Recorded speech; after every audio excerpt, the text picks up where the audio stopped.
Hey there, friend. Welcome to the Compared to You show. I'm Heather Creekmore, and today is one of my intuitive eating coaching calls.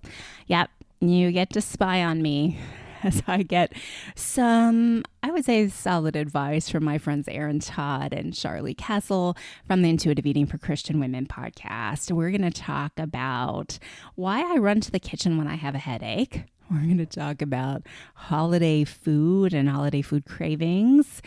And we're going to just talk about my journey, how it's taken me a lot longer than I ever expected to get to where I'm at today in my relationship with food. So I hope by hearing my session that you are encouraged in your own walk to body image and food freedom. Hey, the body image freedom framework online course, online coaching program is going to be on sale during Thanksgiving week and a couple weeks after. And I hope you will check it out because it's the lowest price I've offered it for yet. And you can use the code THANKFUL on improvedbodyimage.com. And friend, I want you to grab it because I want you to find freedom. I can't wait to share with you the stories of the women who are going through this course right now for the first time. It's a brand new course. I've never offered it in this way before, but they are being blessed. They are being changed.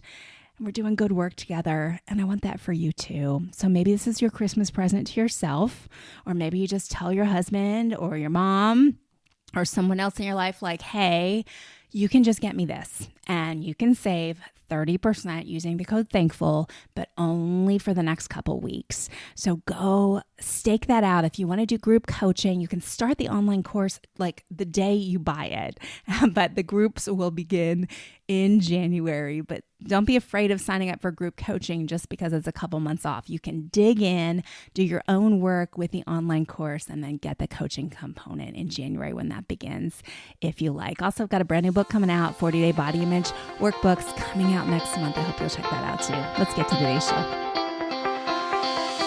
Welcome to Compared to Who, the podcast to help you make peace with your body so you can savor God's rest and feel His love. If you're tired of fighting body image the world's way, Compared to Who is the show for you. You've likely heard lots of talk about loving your body, but my goal is different. Striving to fall in love with stretch marks and cellulite is a little silly to me. Instead, I want to encourage you and remind you with the truth of Scripture that you are seen, you are known, and you are loved no matter what your size or shape. Here, the pressure is off. If you're looking for real talk, biblical encouragement, and regular reminders that God loves you and you're not alone, you've come to the right place. I hope you enjoy today's show, and hey, tell a friend about it. Hey there. Well, welcome to one of my intuitive eating coaching calls. We've been doing these. How long have we been doing this, y'all? Like, are we on year 2? I think we so. finished year 2 years? Yeah. Have we done this for 2 years already? Where is time going?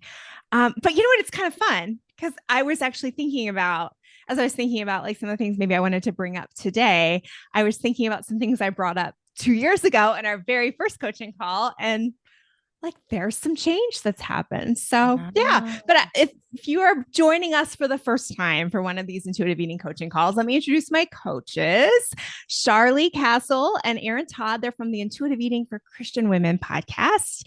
And it's a great show. If you've not listened yet, go over there and check that show out. But they are intuitive eating experts and they're helping me because I'll be honest with you, like the food side of my journey came after the body image side of my journey. And frankly, when I started my body image journey, I didn't even know my food needed to be touched. So it was kind of a shocking blow to me in some ways, but they've been helping me over the last couple of years. And I think listening to the past calls we've done, so there's probably 10, 12, maybe more episodes that are labeled intuitive eating coaching call that are available in the podcast tab. So go check those out and you just may learn something interesting, or you'll just hear my struggles with food and that might be amusing to you too. So anyway, Char, get us started today. Yeah. So it has been a little bit since we've had a check-in. So let's talk about like what's really working for you with intuitive eating, what's maybe not working or still needing some fine tuning? Like give Yeah. me a quick run through of where you're feeling with the principles, maybe. Yeah. So I think what's really working is it's really mind blowing that it's working in some ways. Um, it is not having any mental restriction really does matter. Yeah. And I don't know when we started this 2 years ago, and I'd say my intuitive eating journey probably started maybe a little bit before that. I don't remember timelines, but maybe a year before that, I'd read the book and was kind of trying to follow it. But I really, I think I kept convincing myself I had arrived at that point, right? Like, I'm not Yeah. mentally restricting. I'm not mentally restricting. Oh, and I'd have a victory and be like, see, I'm not mentally restricting. And then I'd have it's not a failure in intuitive eating, but Yeah. I'd have a relapse of some, whatever you want to call that, right? I think in the first episode we did, I talked about buying the Costco size bags of chocolate for my class. I guess I was teaching a homeschool class and I was like giving them candy as like rewards for various things. And that would sit in my office. And if Mhm. I was stressed out, it wasn't just one or two or three or four of those little pieces that disappeared. It was Yeah. often a whole lot more than that. Hmm. And it's never, I've worked with Amy Carlson a lot around like kind of definitions of eating disorder kind of Hmm. things. And it would never have qualified as a binge, Hmm. but it was bingey. Hmm. And I think it was bingey because of that principle number one, the mental restriction. Like, I'm not supposed to have this. And even though I wasn't where I used to be, which would have been like, oh, I'm supposed to be on a diet. I'm not supposed to be eating this, like chocolate bad, chocolate bad, chocolate bad. Okay, I'm going to eat it all and then I won't eat it tomorrow. Or I'll eat Hmm. it all so it'll be gone and I won't have the option to eat it tomorrow. It Hmm. wasn't that. Like, I had moved past that, but it was just this still fuzzy area of potential mental restriction that would just, I don't know, come back like a warm, fuzzy blanket that I carried with me for a long Yeah. time. Yeah. I feel like I'm starting to get a pulse on like what's happening here. Okay. Like I've been walking with people a lot and seeing this and been like, okay, like there's this mental restriction in the background. There's something going on here. And I think what happens is when we talk about unconditional permission to eat, and right along with that, we talk about habituation with foods, Mhm. right? So, like, you have unconditional permission to eat. And if you allow all the foods, they kind of lose their specialness. And eventually, you won't want them as much and they'll kind of neutralize, and you'll have a pretty balanced way of eating just naturally. I think for someone walking out of diet culture, trying to fresh out of that, they hear, oh, I'll allow myself to eat all the things. The goal is to eventually eat less of the things, and then I might lose weight. Or Mhm. then, right? So they give we give permission to eat the foods, but the goal in the back of our mind is to eventually eat less of it, Mhm.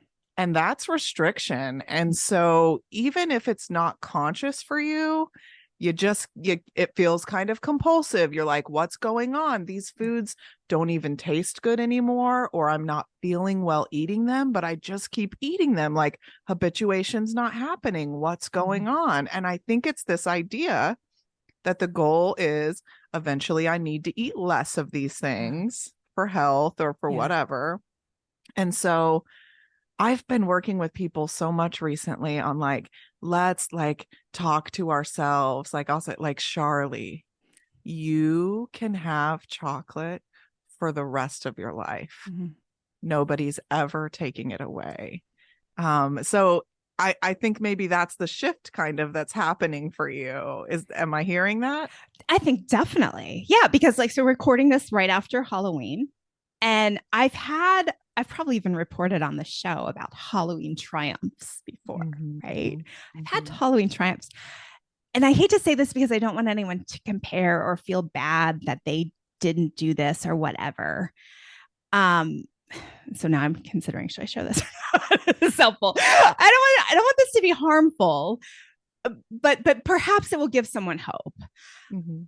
I ate 3 pieces of Halloween candy. And we didn't have any trick-or-treaters. So there was so much Halloween candy because I bought some and then kids came back with some. And I had 3 pieces. And it wasn't because I was restricting. It was literally, I ate one and I was like, are they doing, like, I don't know. That's a whole nother thing, but I feel like they're doing something to like Hershey's. I do not feel like Hershey's chocolate tastes like it used to taste before. Like it just does not taste as good. And maybe that's me. Maybe that's, I don't know, GMOs or something, but it just doesn't taste the same to me anymore. And so I just wasn't interested. And so that's been a shift, right? But and then I've been buying, there's a certain kind of ice cream. We love Tillamook ice cream, just love Tillamook ice cream. And there's one flavor called Mudslide, and it has these huge dark chocolate chunks in it, and they're kind of salty.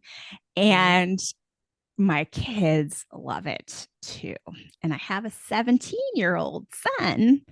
And, you know, when they're 17, they eat a lot. And so he'll have some in the afternoon and then I'll have some evening. So it goes pretty fast when you're sharing with a 17-year-old. And my old mindset, I guess it's a scarcity mindset, would have been, I got to make sure I get some before Zach does.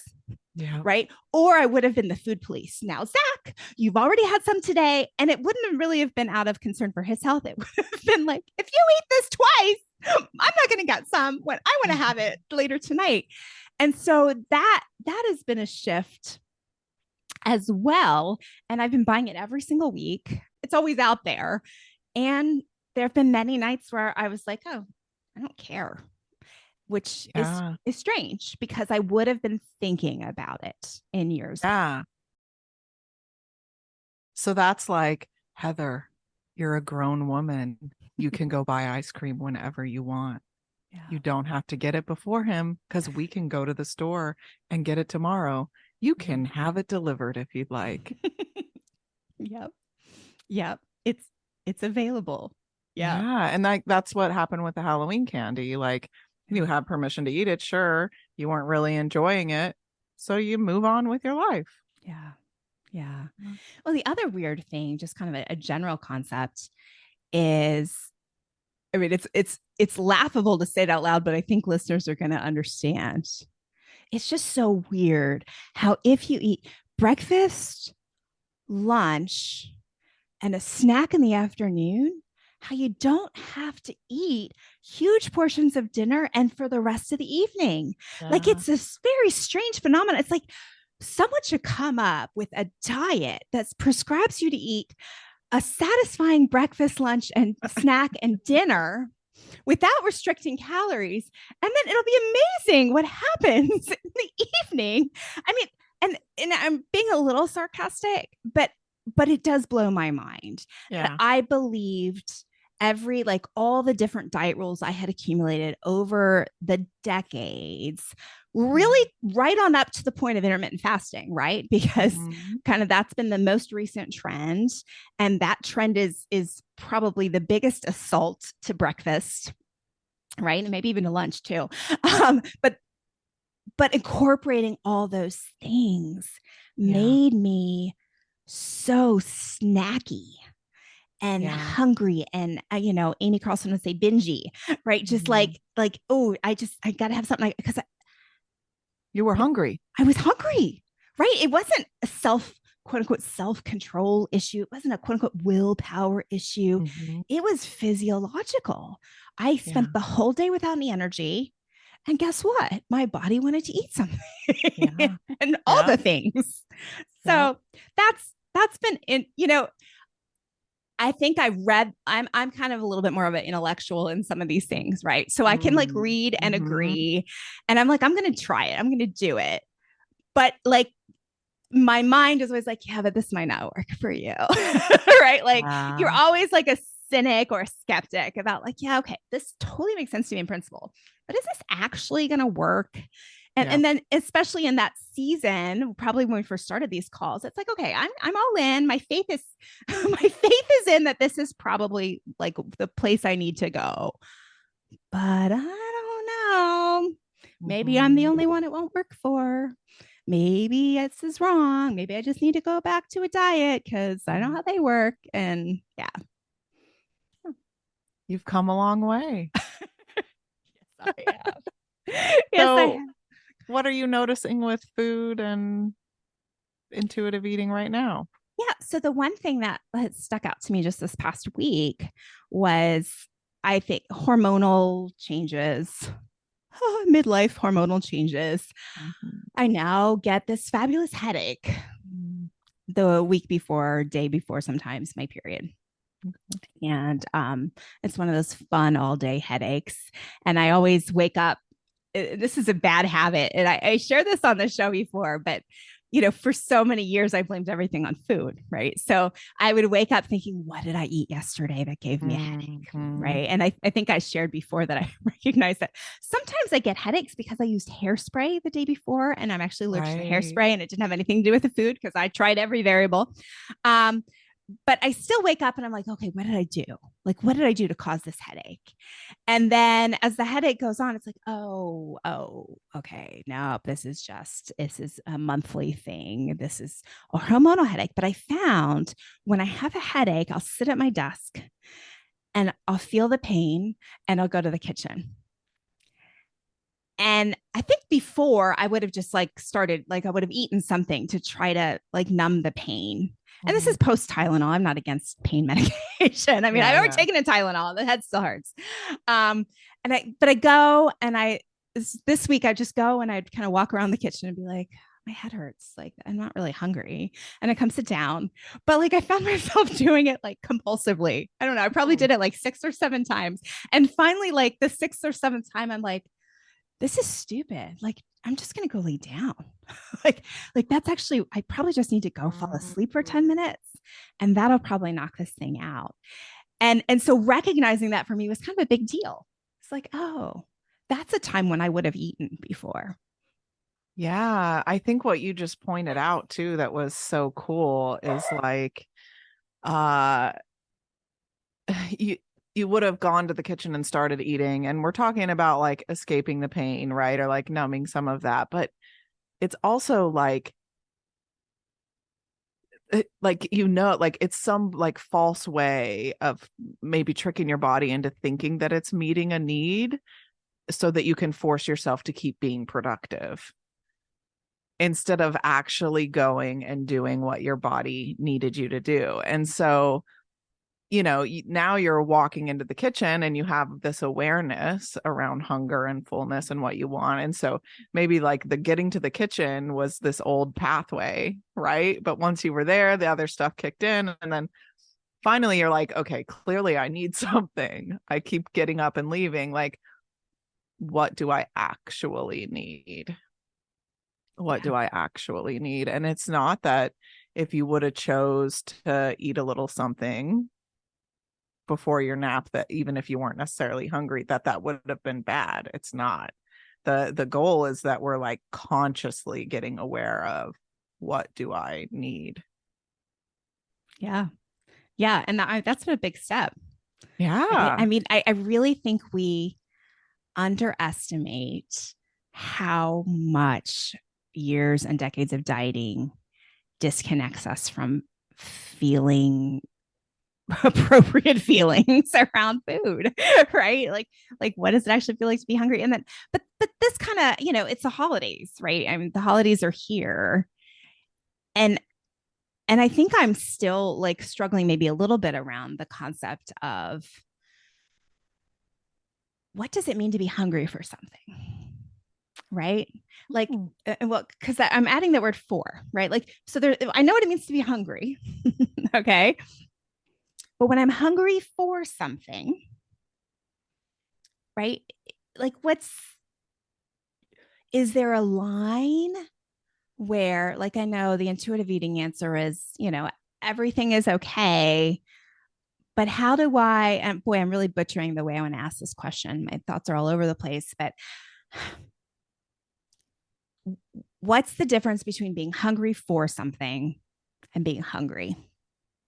Is that Do you have any thoughts, Erin? I was thinking the answer is satisfaction with that. Like if you're hungry for something salty and you choose to eat something sweet or bland, you're not scratching that itch. You were hungry for something salty. So it's kind of pushing you in a direction of what is going to satisfy me, which is another way of asking like what need is being met here. It's like I need some satisfaction here. I'm going to choose a snack or a dessert or a treat or whatever it is that is going to satisfy me. Yeah. Yep. I was thinking along the same thing. And like when I think about like the holidays coming up, um okay, so I make this cranberry apple relish that's like all the spices and or citrus in there, and I make it from scratch every year, and I love it. No one else seems to dig it. I think it's the best thing ever. And I always, so there's always a bunch left over and I freeze it. So as it's been getting cold, I've been like, oh man, the cranberry relish, like I'm feeling that. I'm hungry for that. And so, but it's frozen, right? And I like to thaw. I like it's cold. I put it on toast or I put it on turkey sandwiches, you guys, with cream cheese. Oh, so like I had to plan for that a little bit. Like I wanted that. It sounded good, right? Like I want that. And then it's like it's coming, it's here, and like I know I'm gonna have that for lunch, and like I'm gonna have like physical hunger and eat what I really want to eat. And that's going to be so satisfying. So sometimes something sounds good, but you're full. And so even though that sounds good, like, it's not going to be satisfying if I eat it because I'm already full. It's actually going to take away from my experience. So I think the hungry for is you're really getting at like what's really going to be satisfying for me. And I think there's a difference between like that sounds good and like I am hungry for that. mm-hmm. Like because that includes the physical hunger in my mind. Yeah. I think for the holidays too, the hungry for can also kind of push you in the direction of like the experience. Because maybe the Mm-hmm. satisfaction you're really seeking for is that holiday vibe, that feeling that you get, this time of year, blah, blah, blah. Like, so I think satisfaction has to go beyond that one moment the food is on your tongue. Like you're talking about what satisfies me and makes me feel well and good and nourished and enjoyable for the whole experience of eating. Like the before, during, after, the anticipation of the awesome, awesome cranberry dish you were talking about, Char, and then how you feel afterwards. It's like if you don't have physical hunger anymore and you're going to choose to eat it anymore, like you're saying, it's taking away from your experience. It's like, I don't feel so great. There's a way to do it where you can feel well and feel satisfied and have it good on your tongue and have the whole experience be good. It's just, you got to feel your way into that Yeah. and let it look different than you think it's supposed to look. Yeah. So like ask the questions. I really encourage people like to ask the questions about, and I'm talking about food, but I'm talking about everything. Like the way that you spend the holiday. What do you just do because that's what you've always done? What do you eat just because that's what you've always eat? And like, is it like really satisfying? Like, how can you really, really oh gosh, the word that I am coming from want the word that I want is so good and it will not come to my head. But like how can you like really relish in like the beauty, like take delight in the Mm-hmm. gifts of this holiday, like in God's gifts of the food and the people and the, like my family typically will like have mimosas Christmas morning and I always just did it. And it took away from my entire Christmas because it would make me sleepy and like if I just don't do that, I really enjoy Christmas a whole lot more. And that's not Yeah. restriction.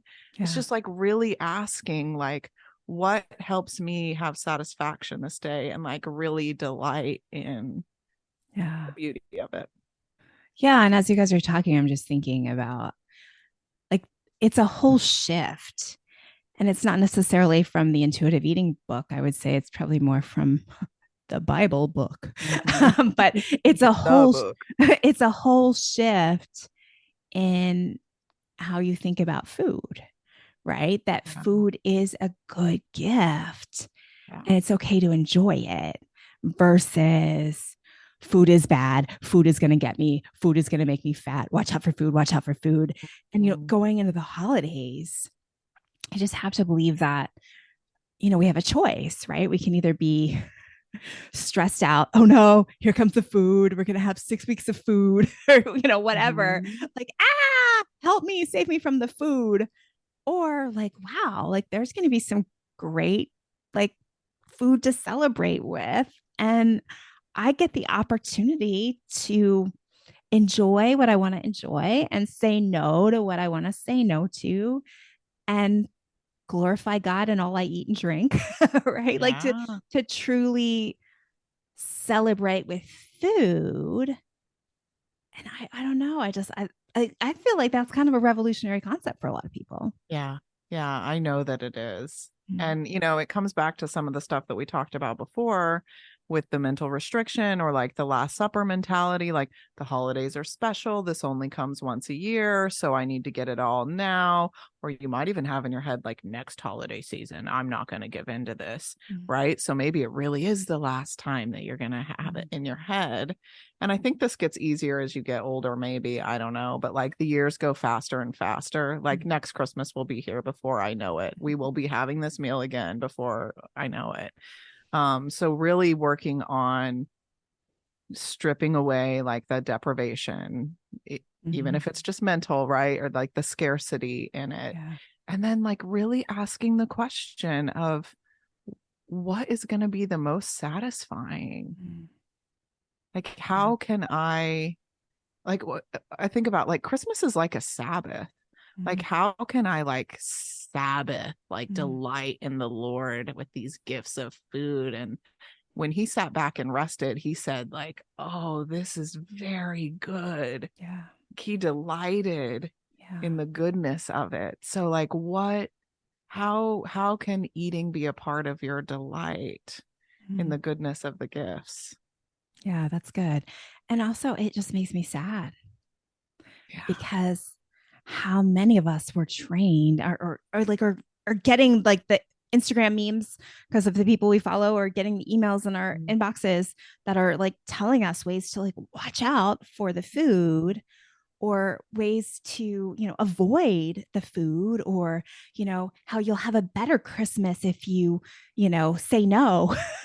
Like the restriction will make you feel good. And I mean, okay, like honestly, there is something to that, right? Because you do feel this great sense of like pride and Self-righteousness. self-righteousness is exactly the word I was going to use, right? Like the self-righteousness is like exploding when you're the person who Mm. says no to the treats, right? But for me, what would always happen is I would do that self-righteous thing, like very humbly, of course. Like, oh no, I couldn't have any, right? Which is what like C.S. Lewis talks C.S. about, the Lewis. gluttony of delicacy, Yeah. right? But I would do that thing, but then like I would get home and be thinking about all the things I didn't eat and be trying to meet that need for all the things I didn't eat. And then kind of be like, have this low level anger. It's like, oh man, I don't have any of that like specific thing here. And so all I have to eat here is peanut butter or whatever. So, it always backfired. But I really hope anyone listening today can just feel a new sense of joy and freedom Mm. to not go into the holidays with that kind of food is bad mentality. Because I don't think that's biblical. Do you? No. No. And that diet mentality really reduces the holidays to food. Mm. That is not what it's about. Right. We've made it all about food when we're just focusing on the fear, the stress, managing it. Yeah, food or ourselves, right? Yeah. Like it's about me. Yeah. It What do I turns the whole focus inward. right? Right. Actually, this isn't necessarily holiday specific, but this did happen in my home. I think it was just last week. Uh, my husband, we were having spaghetti and I had made garlic bread. And my husband was like, I'm so glad we're done with the days of no garlic bread. and and Yeah. the kids didn't remember that. But yeah, Eric was like, yeah, we didn't have garlic bread for a long time. And I'm so glad those days are over. So yeah. Yeah. Yeah. Oh my Well, God. do you guys have like some holiday support that you're offering to folks? Yeah. So in the Intuitive Eating for Christian Women membership, we have meetups at least once a week for all the members. And so, of course, we have some great holiday things coming up. We have some that are just fellowship. We have some that are like really checking in on how you're doing through the holidays. We have some that are teaching principles of intuitive eating and faith with looking at food through the holidays. So you can join the membership for only $1. So if you're not in our membership, you can join that for just $1 for the holiday. So try it for Thanksgiving. That is affordable. Yeah. I also know if maybe you need more than just a little support, maybe it's not just intuitive eating. Maybe it's like, I actually might have an eating disorder and this Yeah. is becoming more real to me. I know Finding Balance has a holiday program.